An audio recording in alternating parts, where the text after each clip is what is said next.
एक घने जंगल में एक लोमड़ी रहती थी। कई हफ्तों से खाना न मिलने के कारण वह बहुत भूखी और कमजोर हो गई थी, जिसके कारण वह शिकार नहीं कर पाती थी। यहाँ तक कि वो एक छोटे से खरगोश को भी नहीं पकड़ पाती थी। एक दिन वह जंगल में आसानी से मिल जाने वाले खाने की खोज कर रही थी। तभी उसे अचानक पेड़ पर अंगूर के ढेर सारे गुच्छे दिखाई दिए। वह अंगूर काफी बड़े और पके थे। देखने में वह काफी स्वादिष्ट लग रहे थे, लेकिन वह अंगूर काफी ऊपर थे और लोमड़ी काफी नीचे। अरे वाह, ये अंगूर तो काफी मीठे और स्वादिष्ट लग रहे हैं। अगर मैंने इन्हें खा लिया तो हफ्तों की भूख थोड़ी शांत हो जाएगी। फिर लोमड़ी ने बहुत ऊंचे पेड़ पर लटके अंगूरों को खाने के लिए कूदना शुरू किया। थोड़ा सा चूक गया, अब नहीं चूकूंगा। इस बार नहीं। लोमड़ी अंगूरों को पाने के लिए बार बार कूदती और गिरती रहती थी, लेकिन एक अंगूर भी उसके मुंह में ना आया। फिर लोमड़ी थक हार कर कूदना बंद कर दिया और बोली, लगता है ये अंगूर काफी खट्टे हैं। हाँ, ये अंगूर खट्टे ही हैं, इसलिए तो इसे किसी ने नहीं खाया। और वैसे भी इससे भी ज्यादा स्वादिष्ट फल हैं इस जंगल में। इन घटिया अंगूरों को कौन खाएगा? अंदर ही अंदर वह लोमड़ी उदास होकर खाने की तलाश में निकल पड़ी।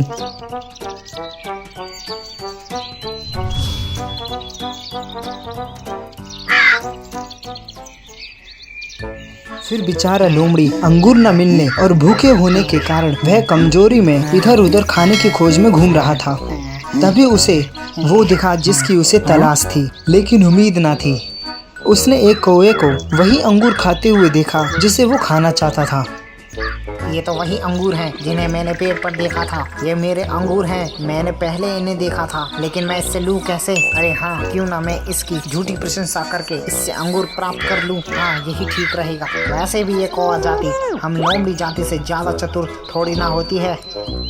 फिर लोमड़ी अपनी चालाकी को सफल बनाने के लिए आगे बढ़ी। हे कौवा महाराज, आप महान हो, आपकी सदा जय हो। आपके दर्शन पाकर मैं धन्य हुआ। पूरा जंगल सिर्फ आपका ही गुणगान गा रहा है।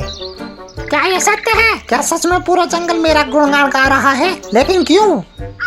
हाँ कौवा महाराज, मैं 100% सत्य बोल रहा हूँ। पूरा जंगल सिर्फ आपकी ही प्रशंसा कर रहा है। क्या हंस, क्या कबूतर, क्या बाज, क्या मोर, क्या कोयल, सब आपके मधुर आवाज और नृत्य की प्रशंसा कर रहे हैं। पूरा जंगल यही मानता है कि आपकी आवाज कोयल से भी मधुर और नृत्य में मोर से भी कई गुना अच्छे से नाचते हो। और यहाँ तक कि सभी जीव आपको इस जंगल का राजा बनाना चाहते हैं। हे कौवा महाराज, मैं आपका बहुत बड़ा प्रशंसक हूँ। क्या आप मुझे अपने संगीत और नृत्य की कला दिखा सकते हो? मैं देखना चाहता हूँ कि जंगल के सभी लोग जो आपके बारे में बोलते हैं, क्या वो सत्य है? लोमड़ी से कौवा अपनी प्रशंसा सुनकर बहुत खुश हुआ, क्योंकि उसने अपने जीवन में पहली बार किसी से अपनी इतनी प्रशंसा सुनी थी। कौवा अपनी झूठी प्रशंसा को सत्य मानकर फूले न समाया और चालाक लोमड़ी की बातों को वो टाल न सका। हाँ बिल्कुल, मैं तुम्हें अपना नृत्य और मधुर संगीत जरूर सुनाऊंगा। तुमने मेरी जो इतनी प्रशंसा करी है, तो मैं अपने प्रशंसक को निराश करके कैसे भेज सकता हूँ? फिर कौवा अपनी झूठी प्रशंसा में इतना खो गया था कि वो नाचने और गाने लगा, जिसके कारण अंगूर नीचे गिर गए और लोमड़ी झपट्टा मारकर अंगूर को लेकर भाग गई। जैसे ही कौवे को आभास हुआ कि उसके साथ छल हुआ है, तो वो देखने और निराश होने के सिवाय कुछ न कर सका।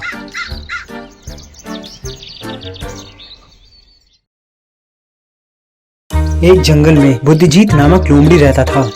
एक दिन जंगल में उसने एक मरा हुआ भैंसा देखा। उसकी आंखें खिल गई। उसने भैंसे के मृत शरीर पर दांत गड़ाया, पर चमड़ी मोटी होने के कारण यह भैंसे को चीरने में नाकाम रहा। हे भगवान, कितनी मोटी चमड़ी है। मैं इस चमड़ी को नहीं चीर सकता। मुझे कुछ उपाय सोचना ही होगा। वह कुछ उपाय सोच ही रहा था कि उसे अचानक, हाँ, अब तुम मुझसे नहीं बच सकते। अरे नहीं, ये यहाँ कैसे आ गया? अब तो मेरा मरना तय है। अब क्या करूँ? अरे हाँ, क्यों ना मैं इसी से ही चमड़ी चिरवा लूं। आखिर तुम पकड़ने में आई गए बुद्धिजीत, क्या तुम मरने के लिए तैयार हो?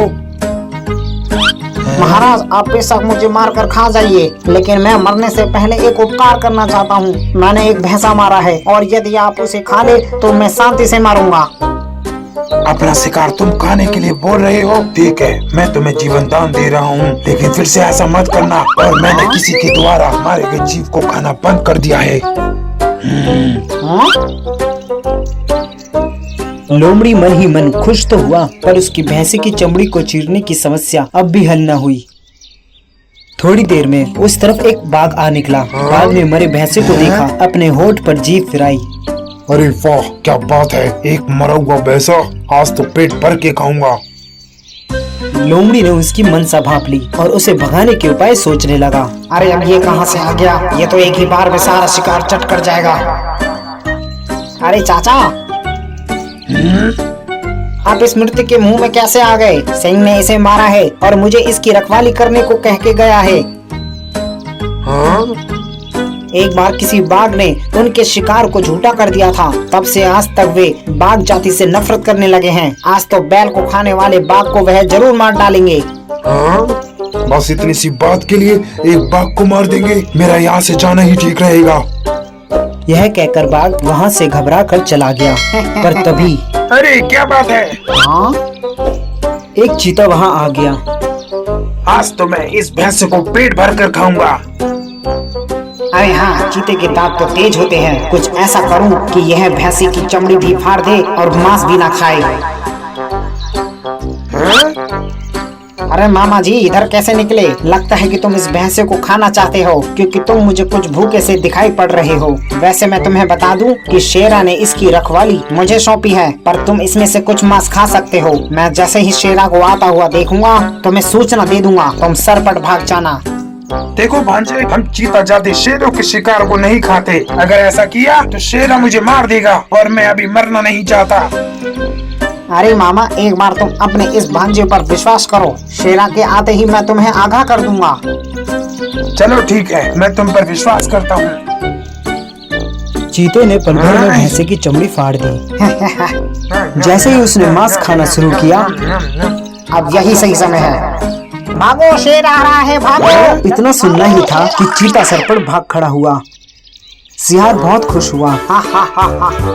उसने कई दिनों तक उस विशाल जानवर का मांस खाया।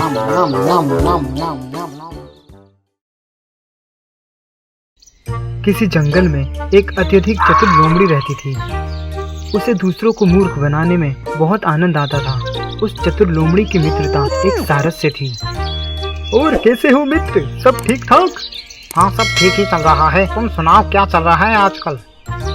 क्या बताऊं भाई, कई दिनों से तालाब में मछलियां नहीं। मगर बेचारा सारस बहुत सीधा साधा सच्चा प्राणी था, लेकिन लोमड़ी दुष्ट थी। उसने सोचा क्यों ना सारस के साथ भी थोड़ा हंसी मजाक कर लिया जाए। यही सोचकर उसने सारस से बोला, अरे तुम चिंता मत करो मित्र, तुम जब तक मेरे घर पर आकर भोजन कर सकते हो, मैं तुम्हें ऐसे भूखा नहीं देख सकता। आखिर तुम मेरे मित्र हो।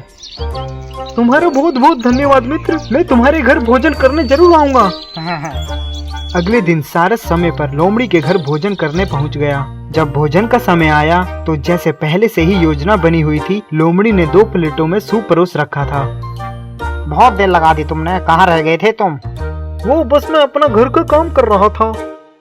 चलो कोई बात नहीं, अब भोजन शुरू करते हैं। हाँ बिल्कुल, चलो अब भोजन शुरू करते हैं।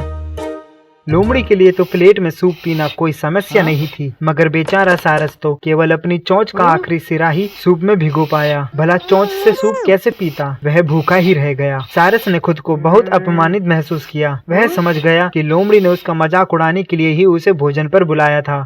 क्या हुआ, भोजन पसंद आया या नहीं? धन्यवाद मित्र, भोजन अच्छा था। तुम भी किसी दिन मेरे यहाँ आओ और भोजन का आनंद लो। हाँ, मैं जरूर आऊंगा। सारस ने मन ही मन सोच लिया था कि वह लोमड़ी से अपने इस अपमान का बदला अवश्य लेगा। दूसरे दिन ही लोमड़ी सारस के घर पहुंच गया। सारस ने भी भोजन में सूप ही तैयार किया था। उसने सूप को लंबी गर्दन वाली सुराही में परोस रखा था। देखो मित्र, मैंने भी आज सूप बनाया है, वो भी मछली का। चलो अब भोजन शुरू करते हैं। क्या बात है, आज तो मछली का सूप पीने को मिलेगा। मैं खूब जमकर खाऊंगा और सारा सूप खत्म कर दूंगा।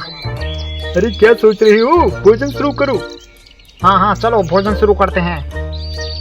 सारस ने तो अपनी लंबी चोंच सुराहीदार बर्तनों में डालकर खूब झक्कर पी, परंतु लोमड़ी इन सुराहियों के चारों तरफ चक्कर लगाकर यही देखती रही कि वह सूप पिए तो कैसे पिए। लाख कोशिश करने पर भी वह सूप नहीं पी पाई, केवल इस सुराही को बाहर से ही चख सकी। उसे भी सारस की तरह भूखा रहना पड़ा। क्या हुआ मित्र, क्या बात है, तुम सूप क्यों नहीं पी रहे? मुझे माफ कर दो मित्र, मैंने तुम्हारे साथ बहुत गलत किया, मैं आगे से ऐसा नहीं करूँगा। ये हुई ना बात, इसे कहते हैं जैसे के साथ तैसे करना।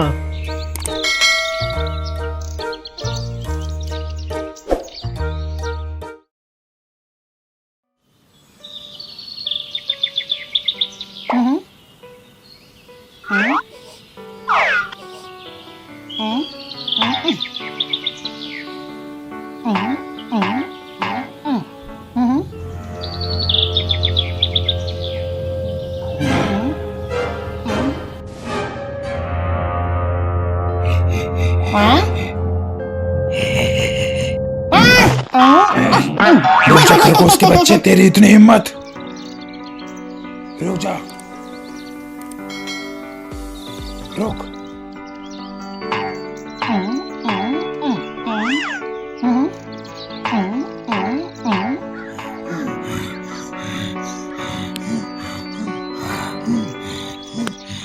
कई हफ्ते हो गए तब से मैं सिर्फ चूहे मार कर खा रहा हूँ और एक खरगोश भी नहीं पकड़ सकता। अगर ऐसा ही चलता रहा तो मैं जल्दी भूखा ही मर जाऊंगा। नहीं, मुझे शिकार करना ही होगा, या आसान सा शिकार मिल जाए तो अच्छा होगा। मैंने बुरे से बुरे सपने देखे, इस जैसा मैंने कभी ना देखा कि हिरन शेर से डरने के बजाय साथ चल रहे हैं। मैं सच में अपने पूर्वजों पर कलंक हूँ। ना जाने ये भूख से कमजोरी मुझे क्या क्या दिखाएगी।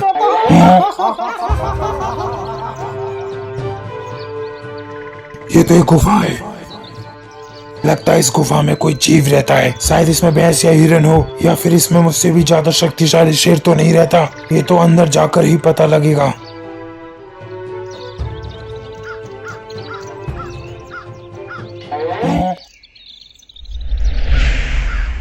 ये तो गधे के सिर की हड्डी है। क्या जो मैं सोच रहा हूँ ये उस दूर और धोखेबाज चोर की तो गुफा नहीं है?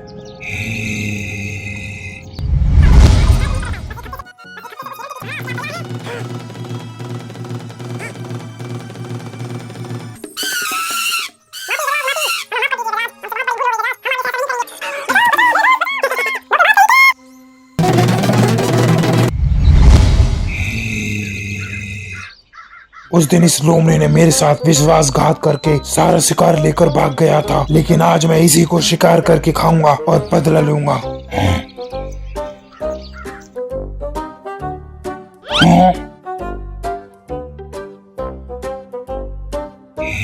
इस गुफा में तो कोई भी नहीं है। इसमें गधे की हड्डियों के अलावा और कुछ भी नहीं है। क्या वो इस गुफा को छोड़कर चला तो नहीं गया है? लगता है वो बाहर खाने की खोज में गया होगा। जब तक वो आता है तब तक मैं यहीं छुप जाता हूँ।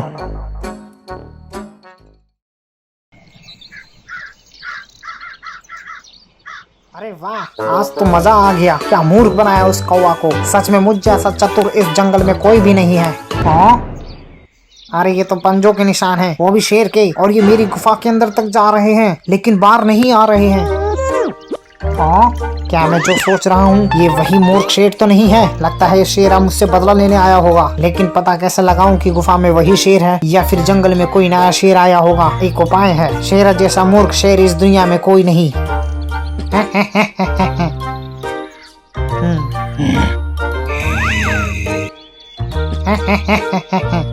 गुफा गुफा, ओ मेरी गुफा,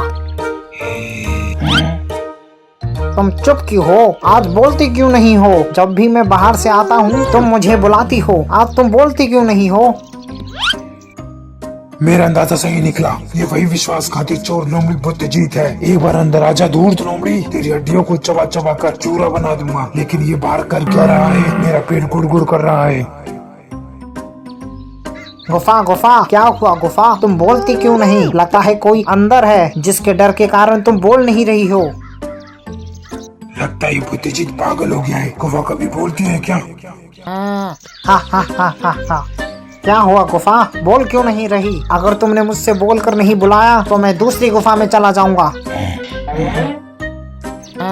ठीक है, तुम नहीं बोल रही तो मैं जा रहा हूँ।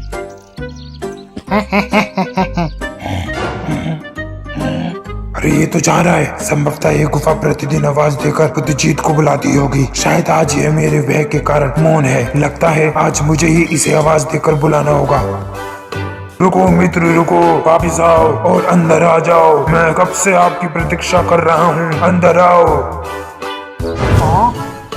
हाँ, ये वही शेर है। मुझे लगा था कि इसने अपनी बुद्धि का विकास कर लिया होगा, लेकिन ये पहले से भी ज्यादा मूर्ख हो चुका है। नहीं गुफा नहीं, मैं अंदर नहीं आऊंगा, क्योंकि अंदर एक मूर्ख शेर बैठा है जो मुझे खाना चाहता है। चलता हूँ।